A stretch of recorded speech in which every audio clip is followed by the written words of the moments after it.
todo, agradecerles que nos acompañen en este acto de presentación de este libro de Sir Hamilton, Misionero 3612, a cuyo autor, Alain Martín Molina, acompaña en esta mesa. Él es el verdadero protagonista de este acto. Aunque yo creo que, a decir verdad, el verdadero protagonista es Luis Perea Bustos, pues sin los acontecimientos de su vida este libro desde luego no hubiera sido posible. Y como muy bien dice Alain en el prefacio del libro, hay vidas que fueron vividas para ser narradas, y una de ellas es esta. ¿Quién fue Luis Perea Bustos? Luis Perea Bustos fue un socuellamino que en la guerra civil luchó en el bando republicano y una vez terminada la guerra tuvo que exiliarse a Francia. Como ocurrió a muchísimos otros personajes, las circunstancias les llevaron a que los alemanes los hicieran prisioneros de guerra y los enviaron a campos de concentración que ellos tenían por todo Centro Europa. Y concretamente a Luis Perea lo enviaron al campo de concentración de Mauthausen en Austria, cerca del Danubio. Luis Perea estuvo allí durante 4 años hasta que el 5 de mayo del año 1945 las tropas norteamericanas liberaron este campo. Luis no quiso volver a España, no quiso volver a pisar ya territorio español, suelo español, y se quedó a vivir en Francia. Allí en Francia pues él realizó su vida, formó una familia y allí vivió y allí murió hace unos 6 años, siendo una persona ya muy longeva. La Asociación de Historia de la Vida de Socuellamos ha promovido, de alguna manera ha patrocinado, o mejor dicho, ha pedido que se hiciera la biografía de Luis Perea Bustos. Se le pidió a Alain Martín Molina y la verdad es que él, con mucho gusto, lo ha hecho. Además ha sido en un tiempo casi récord. Y estas biografías se encuadran también dentro de las actividades que quiere llevar a cabo la Asociación de Historia de la Vida de Socuellamos. Quiere dar a conocer las biografías de personajes que son considerados o que podemos considerar relevantes. La verdad es que yo digo que Alain ha hecho una biografía novelada, pero sí que les puedo decir, porque me consta que el 90% de los datos que él presenta en el libro son reales, son acontecimientos que realmente han sucedido. Y esta biografía será la primera, pero le van a seguir otras, ya tenemos en proyecto también la biografía de doña Carmen Arias, la biografía de Castor Zarco, de Angelina Bretón o de Teresita González.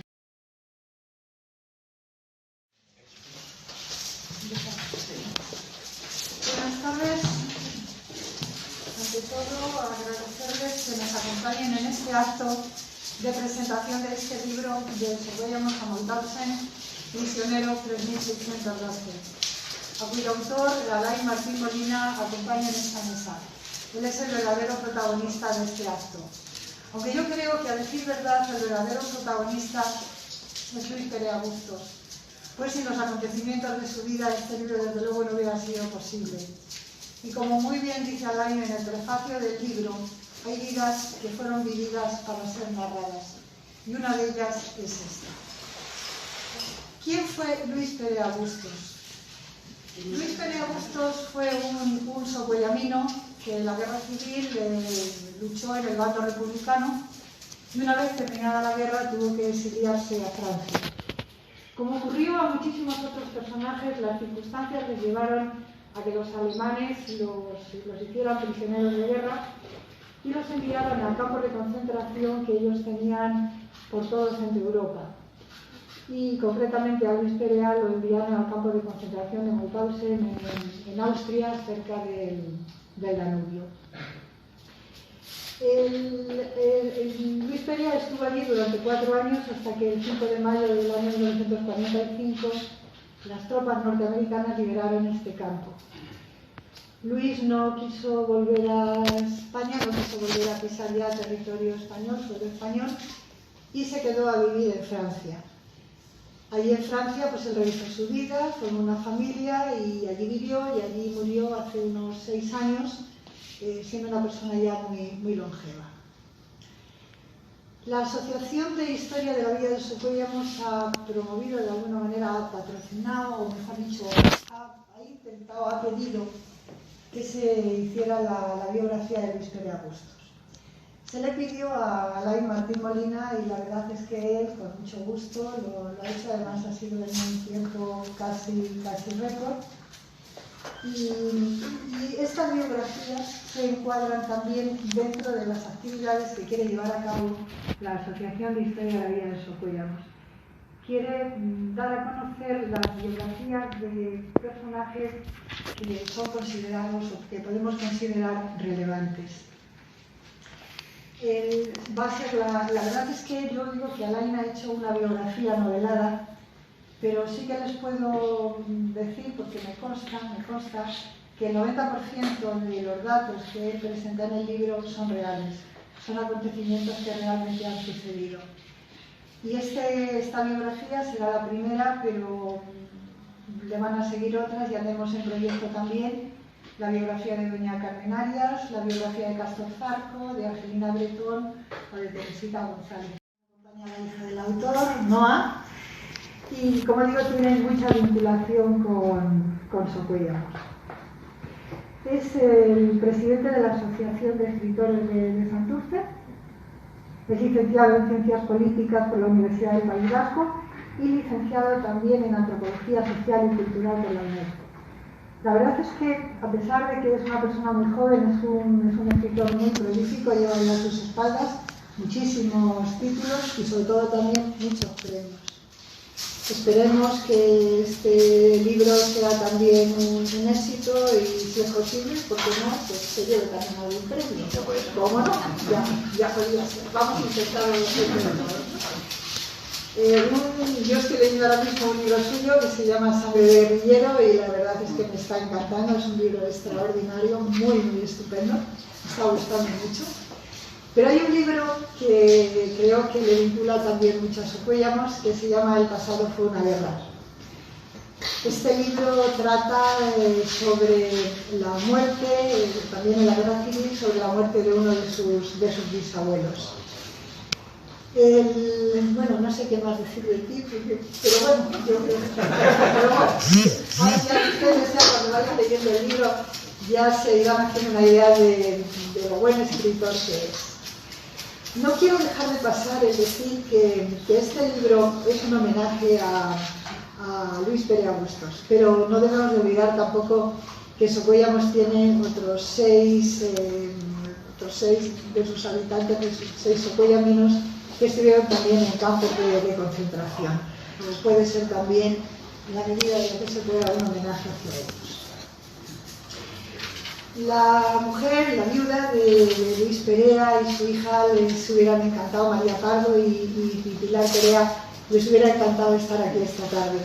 Pero bueno, María Pardo es una mujer ya muy mayor, ya tiene los ataques propios de la vejez, y su hija Pilar pues vive para la madre, vive con ella, y desde allá les ha sido muy difícil llegar aquí. Pero sí que tenemos aquí un representante de la familia Perea y sobre todo a Leoncio Bustos, que quizás sea el familiar más directo de ahora mismo de Luis Perea, porque es primo hermano suyo.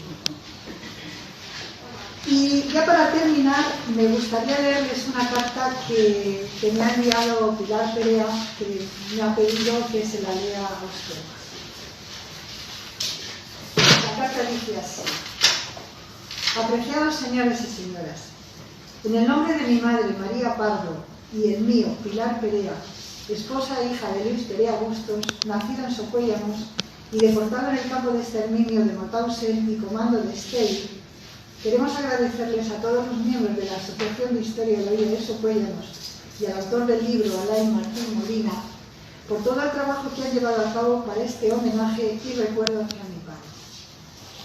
Pero no solo es un homenaje a mi padre, sino también a todos los demás compañeros que vivieron el horror de los campos de exterminio, sin olvidar que entre todos ellos había 6 socuellaminos más: José Alcolea García, Basilio Clemente Bermejo, Ramón Delgado López, Pedro Gómez Molina, Francisco Molina Alcolea y Antonio Nieto Díaz. Los que salieron vivos de este infierno han seguido viviendo con este triste recuerdo, y jamás se han olvidado de los que por desgracia no volvieron. Hoy, a través de vuestro trabajo y del libro de Alain, todos estos hombres que lucharon tanto por defender los valores de la libertad seguirán vivos a través de sus testimonios en los libros. Porque es necesario recordar y jamás olvidar esta parte de la historia, un pasado no tan lejano para que jamás se vuelva a reproducir semejante barbaridad. Me siento muy orgullosa de mi padre, que ha sabido transmitirme los verdaderos valores de la vida. Mi madre y yo sentimos mucho el no poder estar presentes con todos ustedes en estos momentos, pero lo compartimos con el pensamiento y el corazón. Muchas gracias y saludos afectuosos para todos. María Pardo y Pilar Pereira.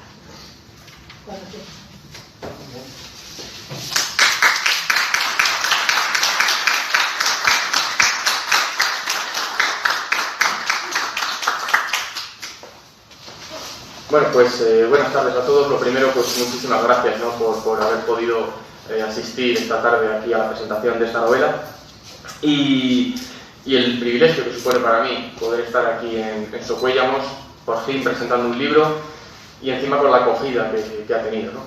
La idea era hacer una presentación hoy y nos hemos visto gratamente obligados a hacer una presentación mañana también de 11 a 12 y de 12 a 1, dos más, porque la gente pues quería ir.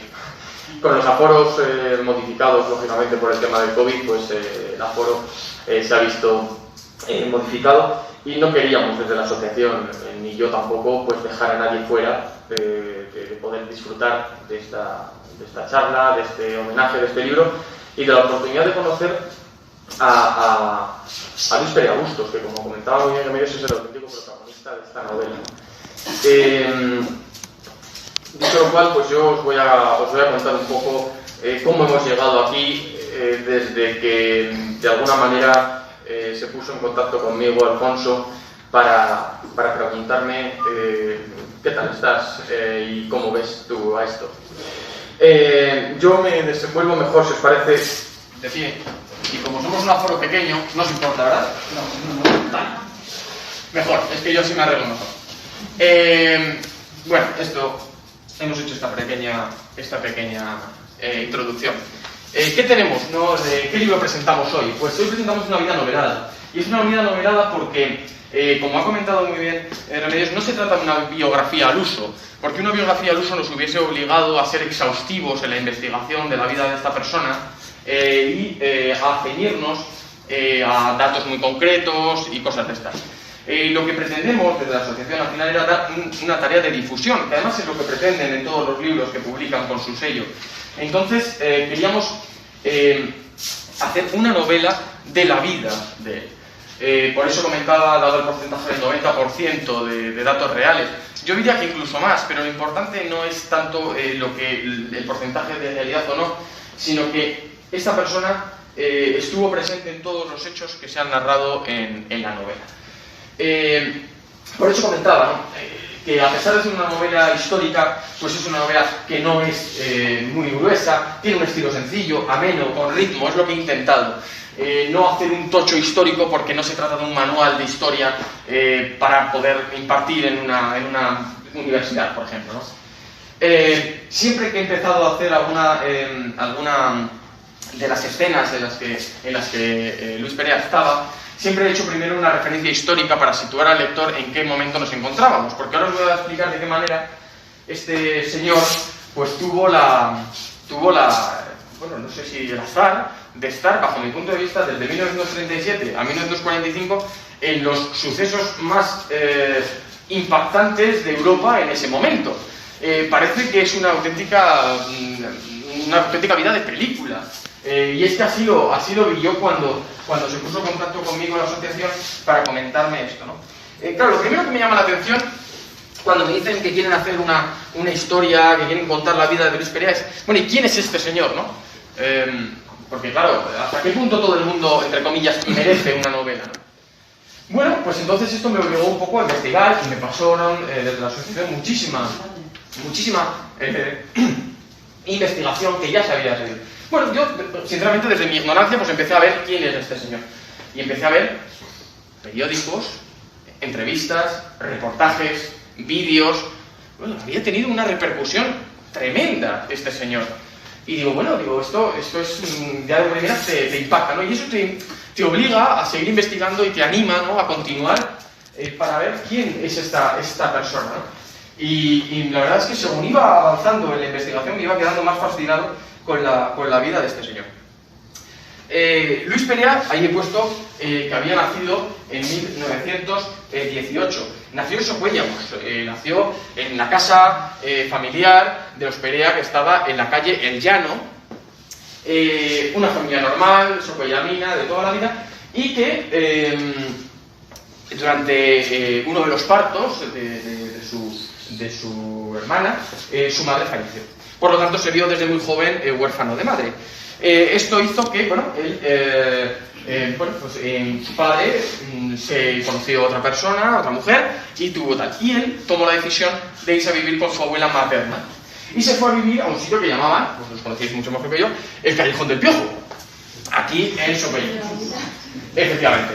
Y entonces, bueno, pues este hombre vivió una infancia, vamos a decir, normal, de lo que sería un niño en esa época, o un adolescente, hasta que llegó el año 1936 y estalló la Guerra Civil Española. Por el motivo que fuese, Luis Perea, a principios del año 37, se inscribió como voluntario para defender el bando republicano. Y se fue a la estación de tren de Socuéllamos con 17 años y no había hecho todavía medidas, y se montó en un tren. Y me contaba que su abuela fue a despedirlo, que es quien la había criado. Y le mandaron a Madrid. Y al primer lugar donde le mandaron a combatir fue al frente de Guadalajara. La batalla de Guadalajara, como os comentaba anteriormente, siempre que pongo una escena en el libro, cuento un poquitín la historia para poder ubicar a los lectores un poco de la situación. La situación era, como sabéis, que había habido un lanzamiento militar, etc. Y la idea del bando que se había alzado, de los nacionales, era tomar Madrid lo antes posible, la capital, para poderse hacer con el control, ¿no? Entonces, una de las primeras intentonas que lo hicieron por la parte este de Madrid, intentándolo hacer por Guadalajara. Todo el ejército republicano lo que intentó fue proteger esa entrada de los nacionales por Guadalajara, que intentaban entrar por la Nacional 2, que era de las pocas carreteras que por aquel año estaban pavimentadas y permitía el movimiento de tanques y tal. Fue una batalla tremenda. La batalla de Guadalajara fue tremenda, y no solamente fue tremenda porque hubo muchos muertos y demás, sino porque brilló en uno de los inviernos más crudos que se recordaban en aquel entonces. La mayoría, muchos de los fallecimientos de esa batalla se produjeron por hipotermia. Los soldados murieron de frío, murieron enterrados en la nieve y en el barro, auténticamente congelados. Vosotros conocéis de sobra las temperaturas terribles que pueden hacer en invierno, pues imaginaros con lluvia, con viento y tal. Bueno, pues ahí estuvo, esa fue la primera batalla en la que estuvo Luis Perea, que fue además encargado, le asignaron así en el ejército, de estar en el comando de ametralladoras. Él llevaba el tema de las ametralladoras, pues por el motivo que fuese, ahí lo tocó, ¿vale? Bueno, el avance de Guadalajara hizo que los republicanos consiguiesen contener el avance de los nacionales, les hicieron retroceder en la provincia de Guadalajara detrás, hacia la zona de Brihuega, y Luis Perea volvió a Madrid. Pero el ejército franquista, los sublevados, intentaron tomar la capital por otro lado, en este caso por el oeste, y lo hicieron por la que se conoció, pasaría a la historia como la batalla de la Casa de Campo de Madrid. Y esta batalla es muy importante. Es muy importante no solo por la repercusión que tuvo a nivel militar, a nivel estratégico en la guerra, sino porque habían tomado un cerro, una colina, que es el Cerro Garavitas. Ese cerro, para los que conozcáis un poco, está en lo alto de la Casa de Campo y posicionando piezas de artillería desde esa colina se puede bombardear prácticamente al centro de Madrid. Por tanto, cuando los nacionales consiguieron tomar el Cerro Garavitas, la prioridad de los republicanos era retomar esa posición para impedir estar a tiro de fuego. Y ahí mandaron a Luis Perea. Y esto es muy importante para Luis Perea porque en esa terrible batalla fue herido. Fue herido en la pierna y para Luis Perea en aquel momento terminó de momento la guerra civil. No recuperaron los republicanos, por cierto, perdieron esa batalla, no fueron capaces de recuperar esa colina del Cerro Garavitas de Madrid, y Luis Perea, herido gravemente en la pierna, le trasladaron a un hospital de Castellón, donde fue atendido y bueno, pues ya fue estabilizado. Una vez que lo estabilizaron, le volvieron a traer aquí a Socuéllamos. Y estuvo aquí haciendo un proceso pues ya de recuperación hasta que consiguió volver a caminar con muletas que tuvo además durante bastante tiempo. Una vez que se hubo recuperado, exactamente por febrero del 38, volvió a incorporarse a las filas republicanas y fue enviado a una de las batallas más tremendas que hubo en la Guerra Civil Española, que fue la batalla de Teruel. La batalla de Teruel fue una batalla de desgaste que duró muchísimos meses. La ciudad de Teruel era una ciudad que no estaba realmente, no era una ciudad geoestratégicamente muy importante, pero bueno, unos y otros se empecinaron en la ciudad de Teruel y estuvieron muchos meses cerca de ella y mandaron allí a Luis Perea. Fíjate, cuando Luis Perea llegó a Teruel, se estaba defendiendo la ciudad de Teruel calle por calle. Ya estaba totalmente roto el cerco, fue una batalla terrible, con una cantidad tremenda de muertos, para recuperar una ciudad que realmente no tenía demasiada importancia, la ciudad de Teruel. Pero bueno, se enrocaron uno y otro bando en esa ciudad y hubo muchísimos cambios de posiciones militares y demás. Pero cayó Teruel, así que llegó prácticamente al final de la batalla y cayó la ciudad de Teruel y tuvieron que salir literalmente corriendo. Él contaba en una entrevista que de Teruel salieron corriendo porque es que llegaban, que es que estaban perdiendo las calles, las plazas, de paso a paso. Y esta es una foto un poco de la batalla de Teruel que he rescatado, viendo cómo realmente la calle, no hablábamos de trincheras, no hablábamos de nada, hablábamos de defender unos soportales, una plaza, y cómo escaparon prácticamente por lo opuesto corriendo, porque venían, ¿no? Porque venían y tenían que escapar. Y se fue a Lérida. Todo esto se habló andando, claro, por supuesto. O sea, estamos hablando de un hombre herido en la pierna, que aunque ya se había recuperado, pero en fin, ahí las distancias se hacían andando por caminos. Y si echáis cuentas de kilómetros, pues ya son unos cuantos. Y ahora os cuento otros más. Fue a Lérida. En Lérida, en una de las entrevistas que hacía Luis Perea, comentaba que vio dos cosas que le impactaron mucho. Uno fue que vio saltar por los aires la estación de ferrocarril. En la guerra, una de las cosas más importantes que había era la destrucción de las infraestructuras que podían permitir el movimiento de tropas y demás. Entonces, los puentes, las vías ferroviarias y demás, el tendido eléctrico, era importante destruirlo. Y él contaba que estuvo muy cerca y que vio saltar por los aires las vías del tren que unía Lérida, la estación de Lérida, por ferrocarril con otros puntos, ¿no? Y también la batalla de Lérida fue tremenda y tal, y tuvieron que escapar, ¿no? También se luchó calle por calle hasta que ya no se pudo más, y él escapó. Contaba curiosamente también que le tocó dormir en el cementerio de Lérida, porque parece ser que los cementerios en ese momento, en la huida, no los registraban. Entonces, en el agotamiento puro, se metió en el cementerio y se puso a dormir ahí en las tumbas. Y luego se levantó, vamos a decir, por la mañana, y se fue andando a Barcelona, que no es un paseo precisamente, sobre todo para una persona que estaba herida. Y se fue andando desde Lérida hasta Barcelona. Allí encontró un poco de estabilidad. A esas alturas prácticamente la guerra estaba claramente decantada por el lado de los nacionales y solamente quedaba una parte de Cataluña, Barcelona, Gerona, sin dominar y tal. Ya el gobierno republicano se había aislado en esa zona de Cataluña y entonces en este sentido el Ejército Nacional llevó a cabo una guerra de bombardeos. Barcelona fue arrasada durante muchísimo tiempo, fue bombardeada durante muchísimo tiempo y Luis Perea estuvo allí, estuvo en Barcelona, estuvo encargado de la logística de un hangar, de mercancías y demás, y en una ciudad completamente arrasada no pudo menos que aguantar y bueno, pues sin más. Cuando el Ejército Nacional entró ya en Barcelona, estaban las defensas de la ciudad y de la provincia, Cataluña estaba ya caído, y entonces hubo una gran huida de todos desde Barcelona hacia la frontera por Francia, llegando a Gerona.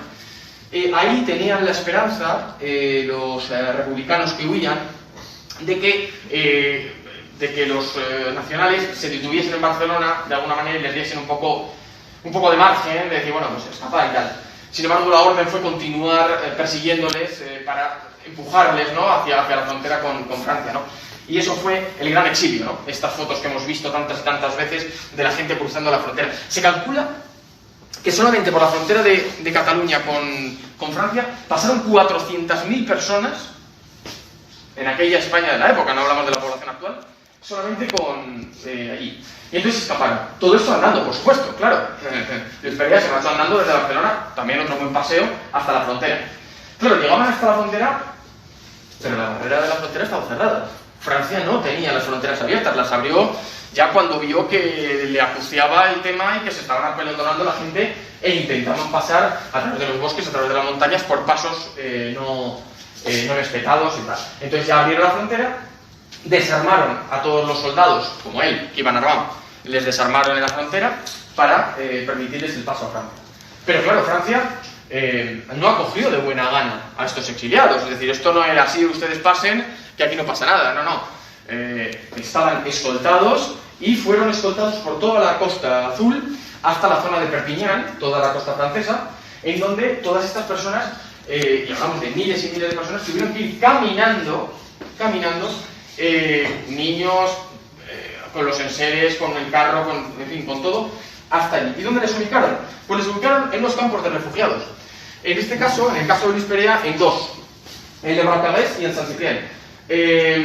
Cuidado, cuando digo campos de refugiados, no estoy hablando de unos campos con, no sé cómo decir, con baños o con hangares. No, no, les llevaron a las playas, en este caso de Saint-Cyprien y de Barcarès, también en la zona de Perpiñán y demás, les llevaron a unas playas como las conocemos hoy en día, playas, o sea, arena y el agua. Y les dejaron ahí. Pusieron alambre de espino y pusieron a la legión francesa, en este caso la legión francesa de Senegal, a vigilar para que no escapasen. Es decir, eran refugiados, pero eran prisioneros, es decir, a esta persona no se les podía dejar a sus anchas por Francia, sino que estaban ahí. Y a mí, personalmente, yo toda esta historia ya la conocía, la historia de la verdad, pero esto lo desconocía. Y esto para mí fue totalmente nuevo cuando investigué para la novela. Los 3 primeros meses murieron 15.000 personas. 15.000 personas.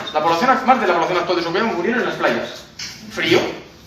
Estaba en invierno, en la playa, te mueres. Comida. El gobierno francés no dio comida. Sed, no dio agua.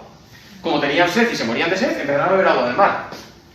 Diarreas, disenterías. Claro, estaban en la arena.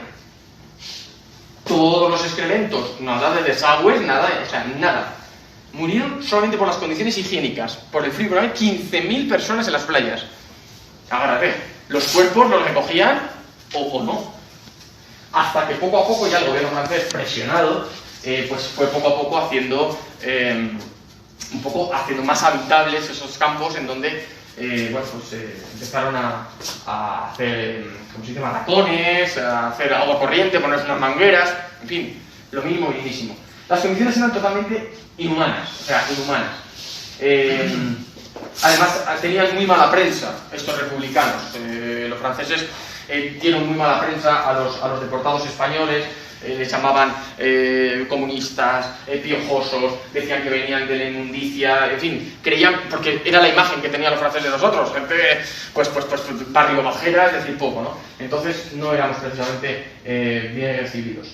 Y en medio de toda esa inmundicia en donde estaban ahí metidos, pues Luis Perea vio una luz, vio una esperanza, una manera de escapar de esos campos, ¿no? Una manera de escapar de esos campos que fue esta, alistándose a la compañía de trabajadores extranjeros. En el momento en que Luis Perea estaba en el campo de refugiados, estalló la Segunda Guerra Mundial. Alemania había ya continuado, la Alemania nazi había invadido ya prácticamente toda Europa, y Francia estaba en plena guerra, iniciada la guerra con Alemania. El ejército alemán era muchísimo más poderoso que el ejército francés, y los franceses estaban faltos de muchas cosas, entre ellas de hombres. Y entonces el ejército francés, los franceses, lo que vieron en los españoles exiliados fue soldados. Realmente la gente que había luchado mucho en la República, tenían muchos de ellos adiestramiento militar o habían sido voluntarios, en fin, habían disparado.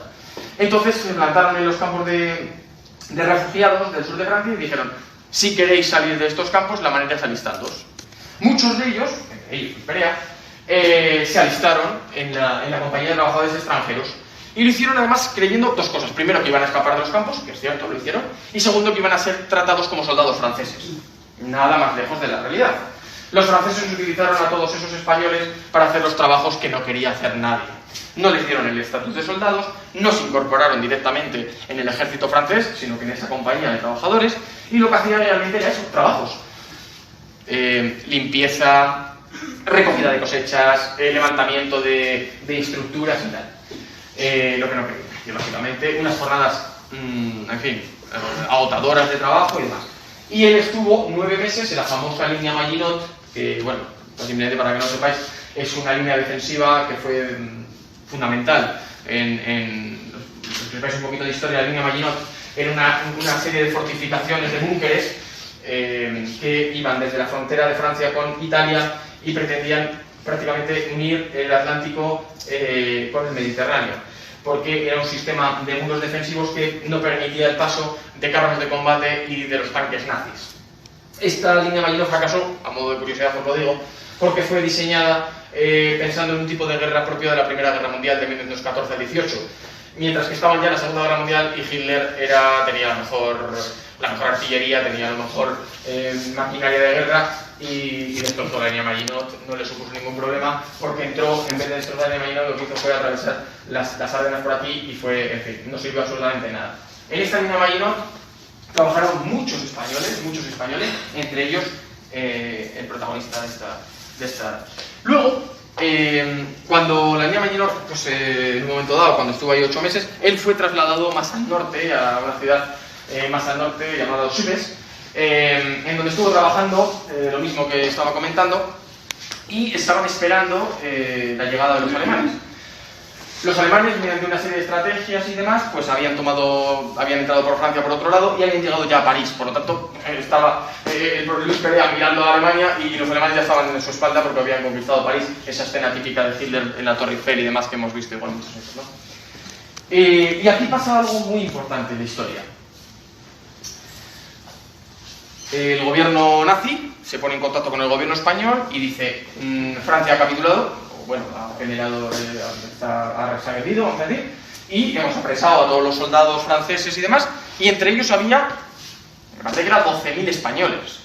Y claro, Hitler, por su afinidad, vamos a decir, con Franco, o el gobierno francés con el gobierno alemán con España y tal, dijo: bueno, ¿qué hacemos con estas personas, no? Os las mandamos para España.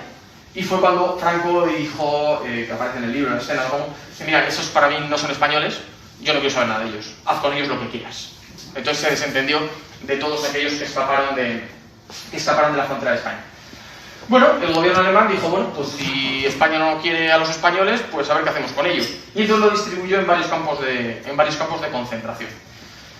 Dentro de lo que cabe, los españoles no fueron objeto de la ira nazi, ya que tenían pues otras fijaciones como podían ser los judíos o los polacos y demás, pero bueno, tampoco es que les tratasen especialmente bien. Pero a los españoles les llevaron a diferentes campos y en el caso de nuestro personaje lo llevaron al terrible campo de concentración de Mauthausen.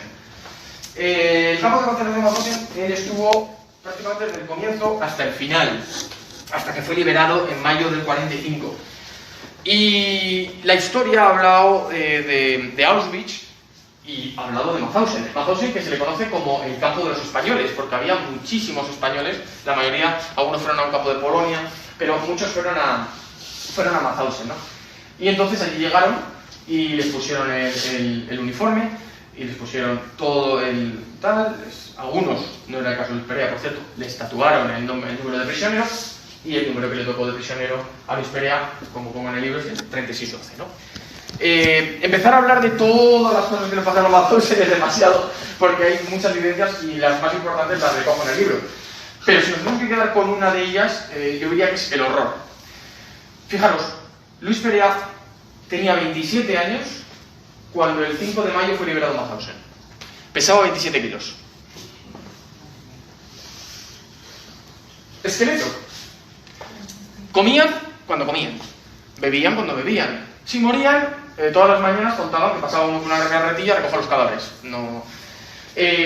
Para más trauma psicológico, los españoles, nada más llegar a Mauthausen, les hicieron construir los hornos crematorios. Porque da la casualidad de que, por lo que fuese, los españoles tenían mucha habilidad en el tema de la albañilería y cosas de estas, y entonces les hicieron construir a ellos los hornos crematorios, ¿no? Entonces, mucho ojo, ¿no? Es curioso. Entonces, ellos, el campo de Mauthausen era un campo de trabajo para los españoles, pero también era un campo de concentración para muchos prisioneros y de campo de exterminio en muchos casos. En los españoles no hubo un exterminio propiamente dicho, sino fue un campo de trabajo, lo que es que luego ya morías. Y luego podías morir de muchas maneras. En el libro cuento algunas, pero es que podías morir. No había nada, ¿no? Hay una frase que a mí me gusta mucho, que la habréis visto en la película de la lista de Schindler, que dice una chica judía, dice: no sabes lo que tienes que hacer para vivir. No hay unas normas que dices: bueno, es que si me ciño a estas normas vivo. No, nada te garantiza que... Entonces podías morir de muchas formas. de hambre, de sed, porque te electrocutaban, porque te pegaban un tiro, porque, bueno, pues, de todo. Hacían experimentos contigo, te tiraban de una cantera para abajo, que era muy famosa la cantera de Mauthausen. Entonces, pues fue tremendo, ¿no? A modo de curiosidad os diré que cuando esta fotografía de aquí estaba en un libro, que se recoge en muchos libros, en mucha literatura, no quiero contarlo de Mauthausen porque al final es hablar sobre cosas que ya conocéis todos y tal. Contaban que los españoles trabajaban y tal, y me contaba Pili Perea, la hija, que cuando pasaba en esta fotografía en concreto, cuando pasaba este general de las SS, que su padre era, Luis Perea, es uno que aparece por aquí llevándose la mano a la gorra, no veo muy bien, está de espaldas, y decía que, Luis Perea decía, ¡oh, si soy yo! Bueno, pues tal vez sí, no sé, aparece por aquí un señor que se echa la mano hacia la gorra como saludando, digamos, reclinándose al paso del general nazi, ¿no? Y esto es una frase que me gustó mucho, lo dijo Luis Perea en una entrevista, ¿no? Cuando tú llegas a Mauthausen tienes dos miedos, ¿no? El primer miedo es morir, lógicamente, te van a matar y demás, pero también el terror psicológico es tremendo. Y una de las cosas que llegas a Mauthausen cuando entran y ven las chimeneas saliendo humo, y lo primero que les dijeron fue, de Mauthausen solo se sale así, y les señalaban el humo. No hay escapatoria, de aquí solo se sale así, a través del humo incinerado solo son los crematorios. Y claro, eso ya de por sí, ya no es solamente la lucha por la supervivencia física, sino la lucha por la supervivencia psicológica. Había muchísimos suicidios. Cuento en el libro, porque él contaba que todas las mañanas tú te levantabas y veías en las vallas gente muerta electrocutada, porque se habían tirado a la valla, para morir electrocutados. Y dices, bueno, mira, yo me suicido. No tenías, dices, bueno, si es que ya no, al final es muy duro, ¿no? Y luego la otra imagen de una de las cosas de una de las fotos, de las miles de fotos que existen de cuando llegaron ahí los americanos a liberar y lo que encontraron, ¿no? En el campo de concentración con todas aquellas barbaridades y demás, ¿no? Tampoco es cuestión de tal. Cuando se liberó el campo de Mauthausen, llamado el campo de los españoles, es curioso cómo cuando entraron las tropas americanas para liberar el una enorme pancarta está en la puerta del campo de Mauthausen, en donde se lee españoles antifascistas en una de las fuerzas libertarias. Claro, es que había muchos españoles y se quedó el campo liberado. Y a mí aquí hay una historia, que te comentaba Alfonso, que es que a mí me impactó muchísimo, no lo desconocía totalmente. El campo fue liberado por el ejército estadounidense el 5 de mayo del 45. Se liberó el campo y tal y cual, y entonces pues ya el ejército alemán estaba ya prácticamente derrotado y entonces cada uno de los países liberados reclamaba a sus ciudadanos. Entonces todos los que fueron liberados de Mauthausen, pues Hungría, pues los mandaban a Hungría, Francia, los franceses, no sé qué, Dinamarca, los rusos, no sé qué. A los españoles no les reclamó nadie. Claro, España no iba a reclamar a esos ciudadanos porque habían sido expulsados, habían sido exiliados, se convirtieron realmente en apátridas. ¿Y qué hacían? Pues se quedaron allí. Yo no lo sabía, se quedaron en Mauthausen. Ya, fue el campo liberado, los alemanes habían huido, los americanos habían llegado, habían liberado el campo, todos habían marchado y los españoles se quedaron en Mauthausen, con todo deshabitado. O sea, se quedaron ahí a esperar a ver qué hacían. Claro, no podían ir a ningún sitio, ¿dónde iban? Ellos eran unos apátridas, no tenían documentos, no tenían nada, en su país no les querían. A mí es una cosa que me llamó muchísimo la atención, yo lo desconocía totalmente, y se quedaron cerca de 2 meses en unas instalaciones abandonadas, donde has estado como prisionero un montón de años, viendo esas barbaridades, y todavía te tienes que quedar ahí. Pues a esperar a ver qué hacen contigo. Y al final el ejército francés se hizo cargo de los españoles.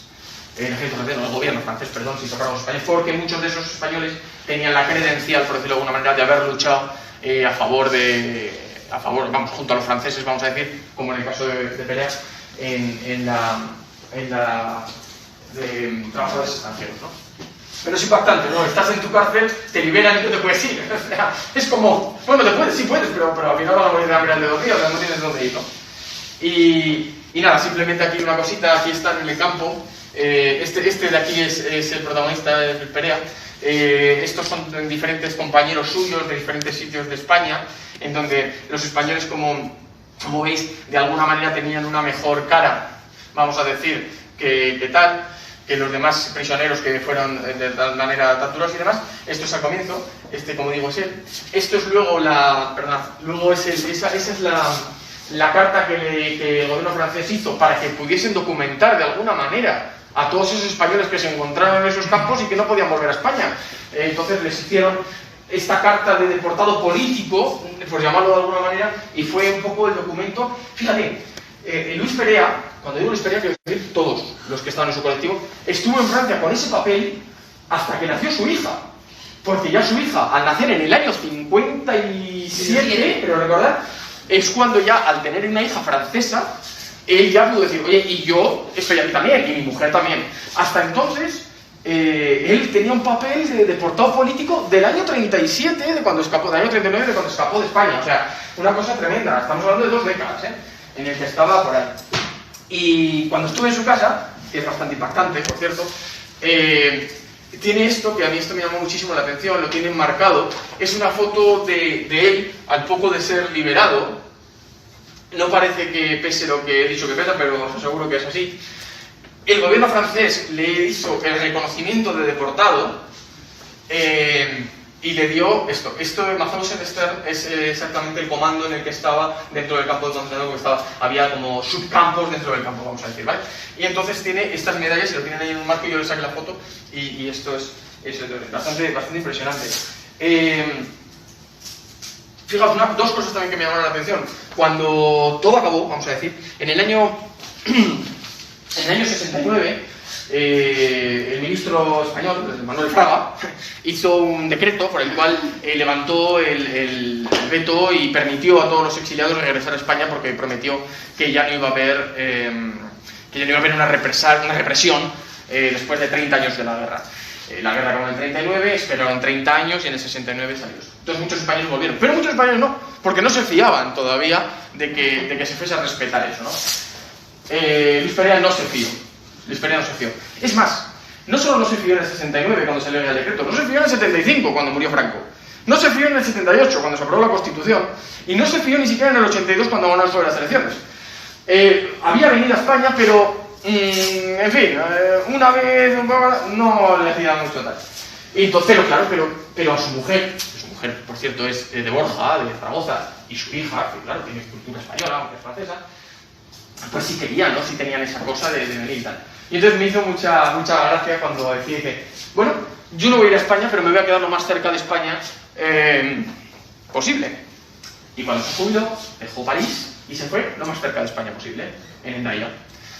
Y se compró una casa, que está la casa exactamente a 50 metros de la frontera de España. Pasa el río Bidasoa, el puente de Beovia, y sales al jardín, y tienes el río, y ahí está Irún. O sea, es que realmente 100 metros, o sea... Y entonces él cumplió su promesa. No... Dice, no pasaré a España, pero me quedaré realmente muy cerca. Y más cerca posible, claro. ¿Claro? Fijaros, otra cosa importante, o a mí me parece muy importante, esta es su casa en Hendaya, ¿vale? Estas son fotos que yo he sacado cuando fui a visitar a su familia ahí. El gobierno francés ha hecho innumerables homenajes a todos los que habían luchado a favor de en este caso de la República Francesa contra los nazis, y sobre todo aquellos, siempre ha tenido más miramiento, a aquellos que fueron liberados de campos de concentración, de los campos nazis. Y el gobierno francés incluyó a todos los españoles que, sin ser franceses, lucharon a favor, vamos a decir, a favor de Francia, vamos a decir, contra los nazis.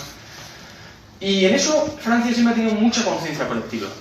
Siempre ha tenido esa deuda, vamos a decir, de gente que, por obligación, por lo que sea, joder, cogió un fusil y se fue a luchar para defender un país que no era el suyo. Cuidado. Y siempre han sido muy tal. Y me comentaban incluso, bueno, estos son varios homenajes que hacían. Este señor fue un compañero suyo, Mauthausen, se habían juntado, no sé si me dijo 60 años después. Y esta es su casa. Y el gobierno francés, con todas las banderas de diferentes está la bandera de Hendaya y la bandera republicana española, y aquí está la bandera republicana, y cuando descorrieron esta banderita, en la pared está una placa de homenaje. Aquí vivió Luis Perea, no, aquí vive, porque esto estaba todavía en vida, ¿no? Y fíjate, se unió la asociación de Irún y la asociación de Hendaya, sitio fronterizo, tiene mucha edad, y hicieron muchos homenajes y demás a esto. Bien, en España no se ha hecho ningún homenaje. Ninguno.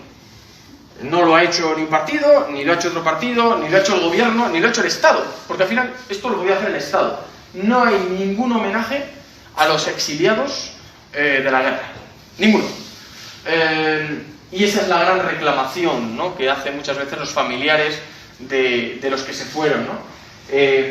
Un reconocimiento de, oye, estas personas tuvieron que abandonar el país, porque hubo una guerra y demás, tuvieron que abandonar el país, lucharon para luchar contra el nazismo nada menos, y fueron en campos de concentración encerrados. Se han hecho homenajes en Polonia, en Holanda, claro, había prisioneros de todos los lados. España es el único país en donde nunca se ha hecho ningún homenaje a los republicanos exiliados, deportados por la guerra, que acabaron en campos de concentración.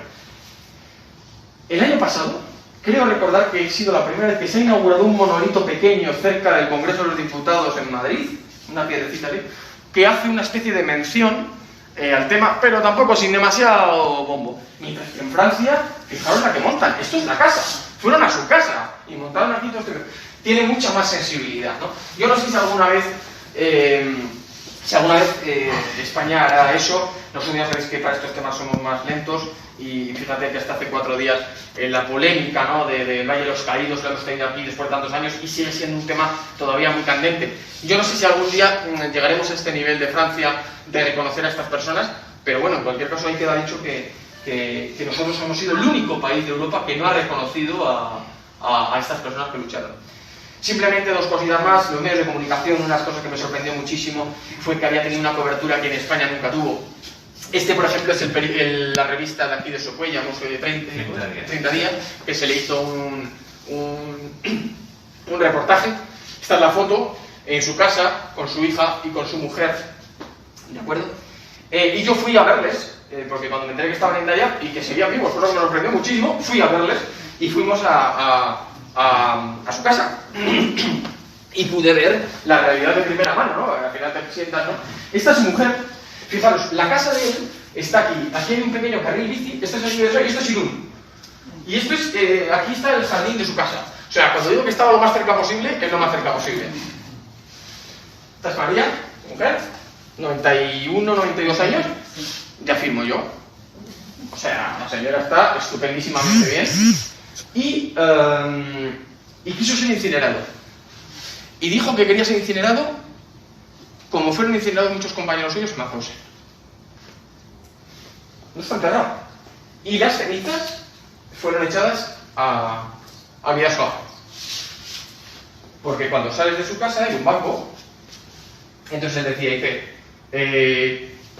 aquí me ven. Entonces salen de su casa y ahí es donde lo echaron, en su casa.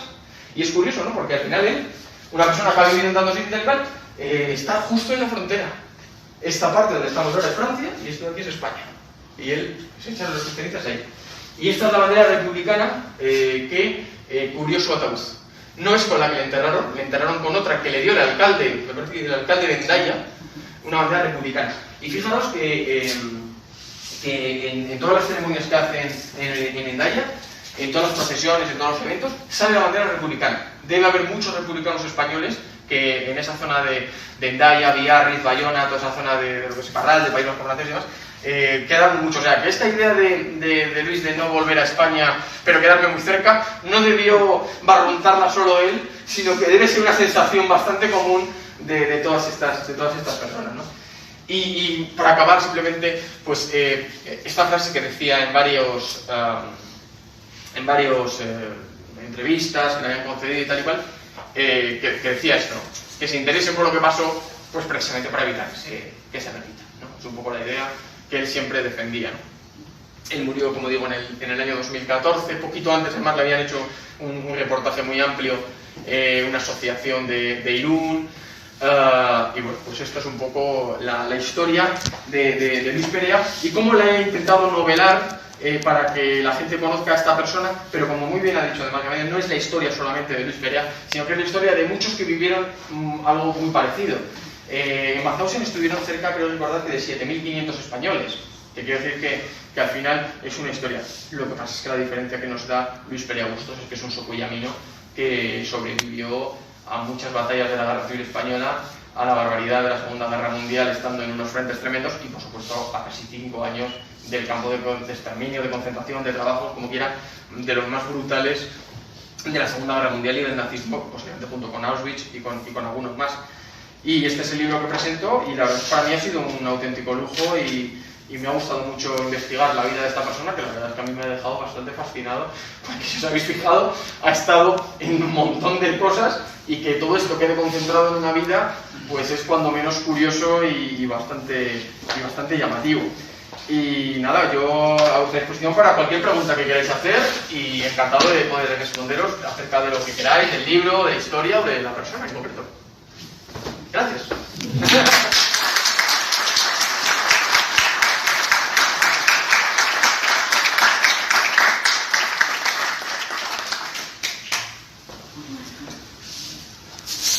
¿Dudas? ¿Preguntas? Cosas que os inquieten. Terminar de leerlo. Sí. Bueno, hemos intentado hacer un libro de fácil lectura, ya no solamente porque sea relativamente corto, son 150 páginas, sino el estilo de lectura, pues que sea una lectura sosegada, en el sentido de que se pueda leer ágilmente, no profundizar mucho en datos, en descripciones así muy farragosas que puedan hacer una lectura lenta, ¿no? Entonces al final la idea era pues eso, que llegas al mayor número de personas posibles, entonces no puedes ser muy enciclopédico en el libro, ¿no? Entonces bueno, yo creo que lo hemos conseguido, y estoy seguro que en líneas generales que va a gustar, desde luego.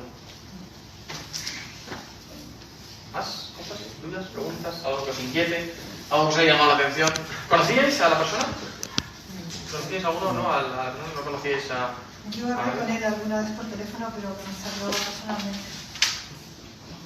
Yo conocía la historia de los 7 socuellaminos que había, Sí. pero que la llevo siguiendo un tiempo, pero es verdad que una cosa que falta es el homenaje que le merece. Sí, citamos a todos, los citamos tanto en agradecimientos como en el prólogo, porque efectivamente son 7, me parece, eran 7 de aquí de Socuellamos, y es curioso cómo en un pueblo como Socuellamos, que al final se conoce todo el mundo, seguro que mucha gente no sabe que existieron 7 personas en el campo de concentración más duro que hubo en la Segunda Guerra Mundial, posiblemente. Que eso pase en una gran ciudad y tal, pues parte de tal, pero que en el pueblo no se conozca, pues es una cosa que desde la asociación histórica, pues sí es bueno que se haya dado esa relevancia, ¿no? para dar a conocer. Es una cosa curiosa, ¿no? Que a mí me parece muy curioso que 7 personas de un pueblo pequeño, como es Socuellamos, en aquel entonces más, pues viviesen aquí. A mí me ha sorprendido cuando has comentado que vivió o nació en la calle Llano.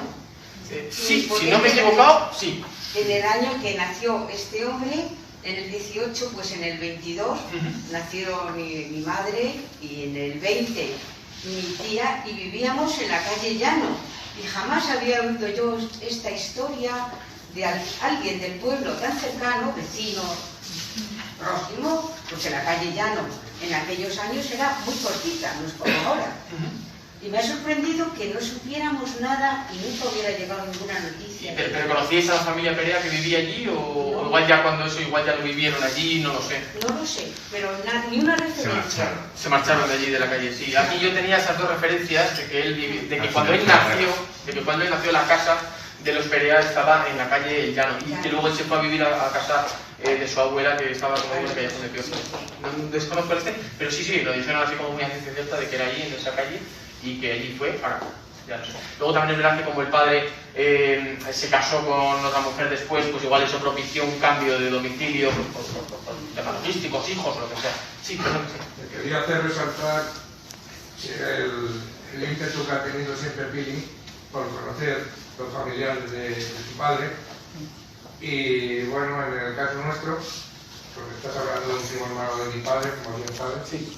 en el caso nuestro, pues coincidió de que aquí fueron a vender melones a Irún. Preguntó Pili por la familia Perea, se puso en contacto con mi hermano, se conocieron mi hermano y mi cuñada fueron a Zaragoza, donde ellos, sabes que Borja Sí, tiene sí, familia, sí. estuvieron unos días con ellos, y yo lo conocí 3 o 4 años antes de morir, porque fui a hacer una obra junto a la vía, sabes que está pegando Sí, sí, allá sí, a la sí. Irún, y ya teníamos contacto con Billy, y entonces cuando llegué, bueno, me faltó todos los días, estaban a verme ahí, ¿me entiendes? De verdad, porque es una familia Sí, bueno. medio encantadora, yo estaba en su casa. Eso que nos comentas, nos lo comentó mi madre y a mí cuando estuvimos en Endaya, que me decía Pili, dice, es que fui de Irún y me encuentro con unos señores vendiendo melones y era de Sueña. Digo, estás de broma. Y yo Digo, ¿qué me estás contando? Que vas a Irún y te encuentras unos que venden melones y son de Sojuilla. le dije que digo, véngase conmigo y le llevo al pueblo y le traigo y tal. No era muy reacio para esas cosas, pero vamos, ya te digo, nosotros nos conocimos pues hace prácticamente, pues está hablando de cuando murió, ¿cuándo murió? En el 14, sí. Pues yo lo conocí el 11 o el 12, ¿me entiendes? Y sí, siempre vi, es verdad que ha tenido interés en conocer a la familia de su padre. Sí, nosotros cuando estábamos ahí en Endaya, De hecho, que ya los contactos no los hemos perdido y tal, ayer estuve hablando con ella y tal, con lo del libro y tal. Por supuesto que ha dicho que su madre está muy estropeada, porque ya son muchos años. 91 creo que tenía, Pero es más joven que Luis. Porque Luis era un año más joven que mi padre. Mi padre nació en el 17 y él nació en el 18. Sí. Y bueno, pues bueno. Sí, no, además, por casualidades de la vida. Lo de Pili, que siempre se ha interesado mucho por conocer la familia de su padre. Sí, y por casualidades de la vida estábamos también nosotros allí, bueno, estaba yo comiendo en la casa con Pili y con María, ¿no? Con su vida, y hablando, pues, ya no te queda familia y tal, sí, unos primos lejanos, unos pocos y tal, primos, y por parte de los Perea me queda tal, y por parte de los Bustos, ya me queda solamente un tío, se llama Leoncio, y me quedé así, y dije, mira, Leoncios hay pocos. Bueno, ahora decir que Leoncio se lo voy a poner a pocos. Y digo, Leoncio no será papá, y le cuento. Dice, sí. ¿Le conoces? Digo, que si le conozco. Le conozco perfectamente, porque el señor Leoncio, que es este caballero de aquí, Leoncio Augusto, estaba casado con una prima hermana de mi abuelo, Antonio Molina, y que además muchas gracias. Entonces, yo me quedé alucinado. Y le llamamos a Leoncio desde Francia. Y le llamamos a Leoncio desde Francia. Le llamaste de él. Sí, le llamamos desde ahí y se quedó alucinado y dice, ¿qué haces tú en Francia con mi sobrina Pili? Le Digo, porque tú eres un pañuelo. ¿Qué haces allí tú con mi sobrina Pili? Con mi prima Pili o mi sobrina Pili. Digo, Sí, bueno, casualidades de la vida. O sea, fíjate. desde luego es increíble. Sí. Coincidencias tremendas, desde luego que sí. Sí, así que el mundo es un pañuelo, desde luego. Y bueno, pues y con este libro hemos dado un poco a conocer a esta persona, ¿no? Que siendo de Sojuilla pues vivió todas estas vicisitudes vitales, pues oye, yo creo que hemos hecho un buen trabajo y sobre todo eso, ¿no? Que es curioso de qué manera en un pueblo moderadamente pequeño no conocemos a personajes del pueblo que bueno, pues es curioso porque yo, de hecho es que te metes en Google, metes Luis Perea Bustos y salen reportajes, vídeos, noticias, o sea, que no es una persona que tuvo mucha relevancia, a mí me parece que es muy típico de España. Uno triunfa afuera y no hace caso, pero a mí me pasa en mi pueblo, o sea, que decir, yo he hecho presentaciones en otros sitios y no las he hecho en mi pueblo. Y digo, no, oye, verdad, que es que yo llevo escribiendo libros un montón. Ahora ya sí, ahora ya el pueblo. Y luego ya sí, luego cuando triunfas fuera, luego estamos encantados los españoles de traernos a la gente para acá. Pero primero que triunfen fuera, aquí al principio no hacemos mucho caso. Sí, perdón. Comentaban de los homenajes que desgraciadamente en España nos han hecho, por lo que comentabas tú de que viendo ese vecino jamás había oído hablar. Esa historia nunca Yo llegó. creo que no podemos obviar que en Francia, como en cualquier país europeo, al terminar la guerra mundial, o sea, el nazismo fue vencido. Y en España lo hemos tenido 40 años. O sea, quiero decir, Sí, eso ha por hecho supuesto. que la historia de los republicanos y la historia de esa gente haya estado silenciada, y cuando han muerto, o sea, incluso yo lo sé, me consta, de que familias que han tenido familiares republicanos muertos o exiliados y no hemos oído nunca hablar de ellos. O sea, es decir, de tener abuelos y contarle a los hijos, los nietos, decir, yo que jamás ni mi madre ni mi padre me han hablado de mi abuelo. O sea, 40 años de represión pesan mucho. Pesan mucho. A mí más me inquieta que hemos tenido 40 años de dictadura, pero de eso hace 40 años. Sí. Tuvimos 40, pero es que han pasado ya 40 y se sigue sin hacer. Yo entiendo que durante esos 40 no se hiciese. Obviamente gobernaba una persona dictatorial, que había ganado una guerra, etc. Bueno, muy bien. Y que tenía además un apoyo social muy importante, que yo siempre lo digo. Yo digo además, yo no tengo ningún problema en la hora de política, pero yo siempre digo, no hay que olvidar que Franco no estuvo 40 años en el poder porque sí, estuvo 40 años porque tenía apoyos. O sea, España era franquista, vamos a ver, la cosa como son. Y murió en la cama. Por supuesto, pero de eso pasó 40 años y sin embargo tampoco se han hecho ningún resarcimiento. No, si estoy de acuerdo contigo, pero sabes que cuando se pretende hacer cualquier cosilla, enseguida salen diciendo que lo que se pretende es abrir heridas que están cerradas. Entonces eso es mentira. O sea, entonces, estoy de acuerdo contigo, que después de 40 años es incomprensible que estas cosas están, pero sabes que cualquier cosa que se pretende hacer es decir, estos ya están abriendo heridas que están superadas, ¿verdad? Que tenemos unas circunstancias, por desgracia, muy... Eso moderadamente se ha llamado el espíritu de la transición, sí, que ha servido para todo. Entonces, llamarlo espíritu de la transición es una manera muy... un eufemismo muy bueno para decir, bueno, pues ya está. Estoy de acuerdo. Y sí, y entonces eso ha servido de un paraguas que ha tapado todo y un poco como se dice comúnmente, ¿no? Por la paz una Ave María. Y sí, es verdad, España es uno de los países que le falta un revisionismo posiblemente histórico, pues por nuestras características, tal vez se haga en el futuro, no lo sé, pero otros países que socialmente y éticamente nos sacan bastante ventaja, pues no es que lo hayan hecho, lo han hecho hace ya mucho. Pero insisto, como muy bien dices, Hitler se suicidó en su búnker, Mussolini fue lapidado, fue ahorcado en esto, y aquí el dictador que tocó el PIB gobernó 40 años con mucho apoyo popular. O sea, yo siempre lo digo, yo no tengo